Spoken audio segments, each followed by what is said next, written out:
Malam itu, Nadia tidak langsung pulang. Langkahnya justru membawanya ke sebuah rumah kecil di sudut gang, yang lampunya selalu menyala hangat. Rumah milik Rani, sahabat sejak SMA, orang yang paling tahu lika-liku hatinya. Ketukan pelan, di pintu segera disambut suara riang. "Siapa?" "Itu, aku Ron." Suara Nadia lirih, hampir tenggelam. Pintu terbuka. Rani berdiri dengan kaos longgar dan rambut diikat seadanya. Begitu melihat wajah Nadia yang sembab, ekspresinya langsung berubah. "Nat, ya Tuhan, masuk dulu. Kamu kenapa?" Nadia hanya menggeleng, lalu langsung memeluk sahabatnya erat-erat. Tubuhnya bergetar, air mata kembali pecah. Rani tak banyak tanya, hanya membalas pelukan itu dengan sabar. Mereka duduk di sofa, secangkir teh hangat tersaji. Nadia berusaha menenangkan napas, sementara Rani menatapnya penuh perhatian. "Aku ketemu ayah." Suara Nadia akhirnya pecah di antara isak. Rani terdiam, matanya melebar. "Serius? Kamu berani juga?" "Aku sudah lama simpan semua ini, Ron. Dan tadi aku meledak. Semua keluar begitu saja." Rani menggenggam tangannya. "Dan sekarang kamu merasa hampa?" Nadia mengangguk, menunduk. "Iya."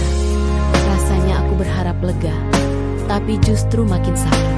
Kata-katanya, tatapannya, semua bikin aku bingung. Aku marah, tapi aku juga kasihan. Aku benci, tapi aku juga masih ingin punya ayah. Rani menarik napas panjang. "Itu wajar, Nat. Kamu manusia, bukan batu. Kamu punya hati yang masih ingin mencintai, meskipun sudah disakiti. Dan itu bukan kelemahan, itu justru kekuatan." Nadia menatap sahabatnya, mata basahnya bergetar. "Tapi sampai kapan aku harus kuat? Sampai kapan aku harus menanggung semua ini sendirian?" Rani tersenyum tipis, lalu mengusap pipi Nadia. "Kamu gak sendirian, ada aku, ada ibu, ada orang-orang yang benar-benar mencintai. Jangan biarkan kesalahan kamu menutup hati. Kamu masih pantas bahagia." Kata-kata itu jatuh pelan, tapi bagi Nadia terasa seperti cahaya kecil yang menyusup di tengah gelap. Untuk pertama kali sejak dia merasa ada ruang yang bebas. Jam sudah hampir tengah malam ketika Nadia akhirnya tiba di rumah. Suasana gang sudah menyendiri. Hanya sesekali terdengar suara motor lewat.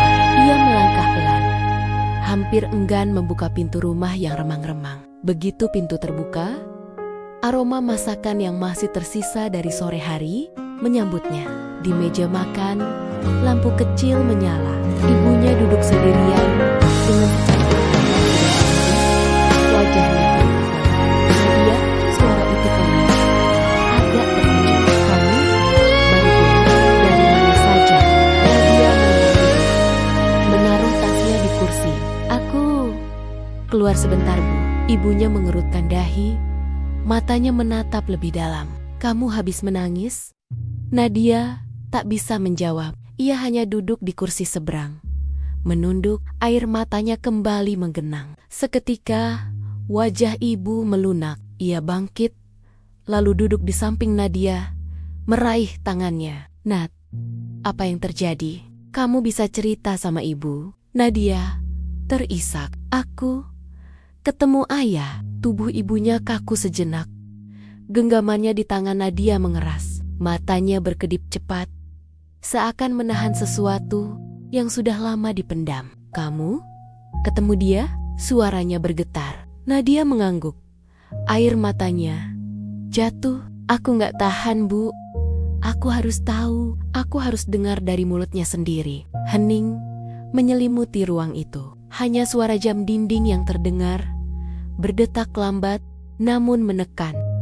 Akhirnya, ibu menarik napas panjang. "Dan apa yang dia katakan padamu?" Nadia menatap ibunya, bingung apakah harus jujur sepenuhnya. Dia mencoba menjelaskan, membela diri. "Tapi Bu, aku marah sekali. Aku bilang semua yang selama ini aku pendam. Aku gak bisa lagi Diam, wajah ibunya perlahan memucat. Lalu sebuah senyum getir muncul di bibirnya. Seharusnya itu kulakukan dulu, Nat. Seharusnya aku juga berteriak, bukan hanya menangis dalam diam. Nadia menggenggam tangan ibunya lebih erat. Bu, ibunya menatap jauh ke arah meja makan kosong. Ayahmu dulu adalah cinta sekaligus luka terbesarku. Dan aku takut luka itu juga jadi bagian dari hidupmu. Air mata Nadia menetes. Ia bersandar di bahu ibunya, merasakan kehangatan yang rapuh namun tulus. Untuk pertama kali, mereka berdua soma-soma menangis. Bukan karena kelemahan, tapi karena akhirnya berani membuka luka yang sama. Pelukan itu masih menggantung ketika ibu akhirnya menghela napas panjang. Tangannya mengusap lembut rambut Nadia, seakan sedang menimbang apakah harus bicara atau tetap diam. Nat, suara ibu lirih. Ada sesuatu yang selama ini ibu simpan. Bukan karena ibu ingin berbohong, tapi karena ibu takut kamu terlalu kecil untuk mengerti waktu itu.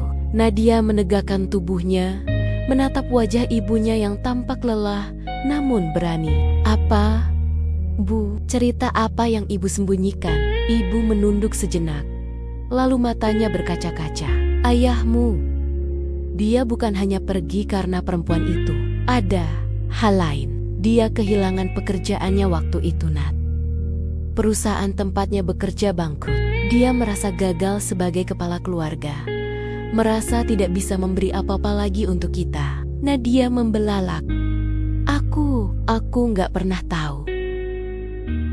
Ibu juga terlambat mengetahuinya. Lanjut sang ibu. Suaranya bergetar. Dia menyembunyikannya. Malu untuk mengaku. Dan saat perempuan itu datang, dia menemukan pelarian. Bukan hanya cinta, tapi juga tempat di mana dia merasa masih dihargai. Air mata Nadia jatuh tanpa bisa ditahan. Campuran marah, sedih, dan bingung bercampur jadi satu. Jadi, selama ini ayah merasa gagal, bisiknya. Ya, jawab ibunya lirih. Dan ibu marah, tentu saja, sangat marah. Tapi setelah bertahun-tahun, ibu sadar. Dia juga manusia, Nat. Manusia yang rapuh, yang membuat pilihan buruk di saat salah. Nadia terdiam lama. Kata-kata ibunya menusuk, membuka ruang baru dalam pikirannya. Ia ingin tetap membenci. Tapi bayangan ayah yang menunduk penuh sesal di kedai tadi, kini bertemu dengan cerita ibunya membentuk sosok laki-laki yang lebih rumit daripada sekadar pengkhianat. Ibu menggenggam tangan putrinya lebih erat. Aku tidak meminta kamu memaafkan dia sekarang. Aku hanya ingin kamu tahu bahwa kebenaran tidak sesederhana hitam dan putih. Kadang luka kita lahir dari luka orang lain yang belum pernah sembuh. Nadia menunduk. Dadanya bergetar. Untuk pertama kali, ia merasa hatinya diguncang oleh dilema yang jauh lebih dalam daripada sekadar benci atau rindu.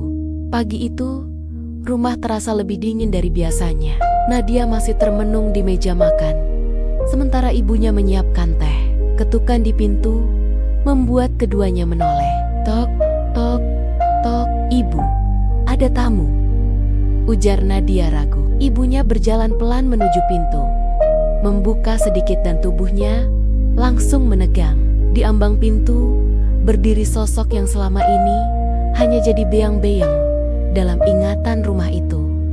Ayah, dengan wajah tirus, mata merah, dan senyum yang tak sanggup menyembunyikan gugupnya. Bu, suara ayah nyaris berbisik. Boleh aku bicara sejenak?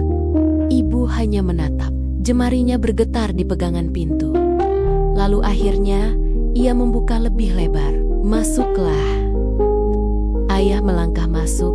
Canggung, suasana rumah seakan membeku. Aroma teh jahe yang biasanya hangat, kini justru jadi pengingat pahit.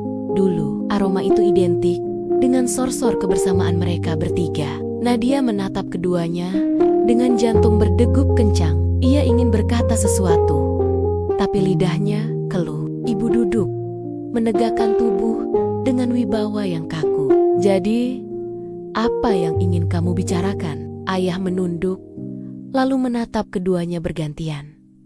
Aku bertemu Nadia kemarin. Dia mengatakannya semua padaku, dan aku sadar aku tak bisa lagi bersembunyi. Aku harus bicara denganmu juga. Ibu menautkan tangan di pangkuan. Suaranya tegas, meski matanya bergetar. Apalagi yang mau kamu katakan? Bukankah semuanya sudah jelas? Kamu memilih jalanmu sendiri bertahun-tahun lalu. Ayah menarik napas panjang. Aku memilih jalan yang salah. Aku tahu itu, tapi setiap hari aku menyesalinya. Dan aku lelah hidup dengan penyesalan ini tanpa pernah berani menatapmu lagi. Hening, hanya suara detak jam dinding yang terdengar semakin menusuk. Akhirnya ibu berkata, pelan tapi tajam.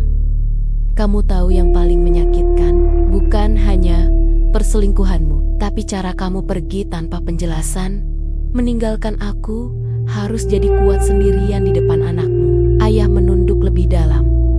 Air mata mulai jatuh. Aku pengecut dan aku minta maaf. Aku tidak berharap kau memaafkan sekarang. Mungkin tidak akan pernah.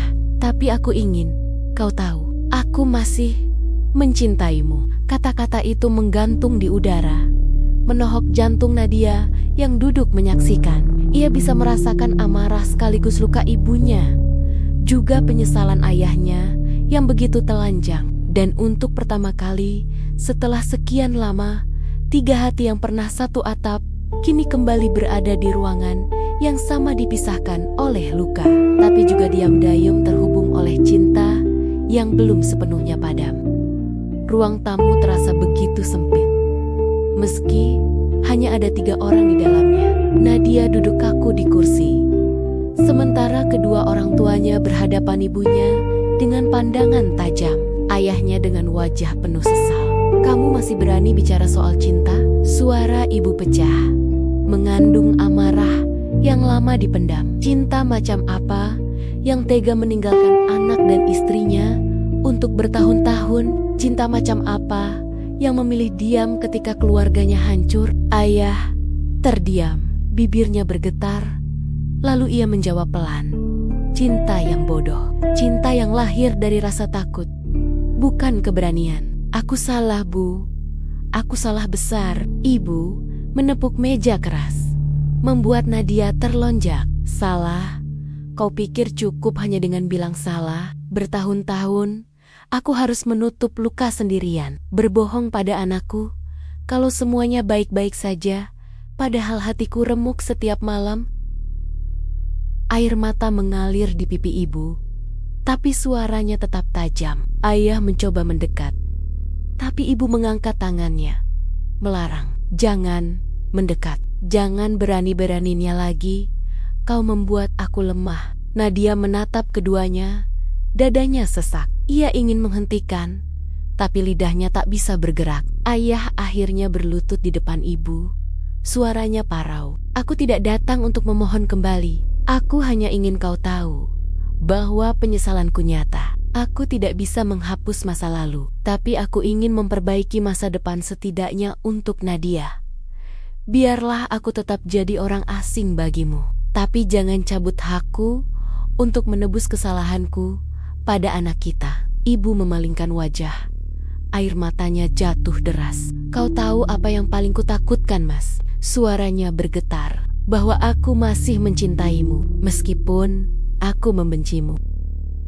Kata-kata itu membuat Nadia tertegun. Ruangan mendadak sunyi. Ayah terisak pelan, sementara ibu menutup wajah dengan kedua tangannya.